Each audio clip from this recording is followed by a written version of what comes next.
بسم الله الرحمن الرحيم. هنعرف حضراتكم ايه هي التطبيقات الإسرائيلية اللي احنا المفروض نعملها مقاطعة. طبعا عندنا تطبيق اللي هو فايبر، اللي هو شكله بالشكل ده، اللي بنستخدم مكانه ايمو او تليجرام.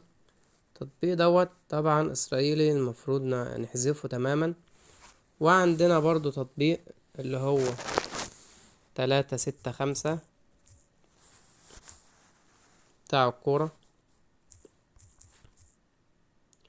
365 سكور دوت زي ما احنا شايفين، ده برضو إسرائيلي، ده برضو بنقاطعه.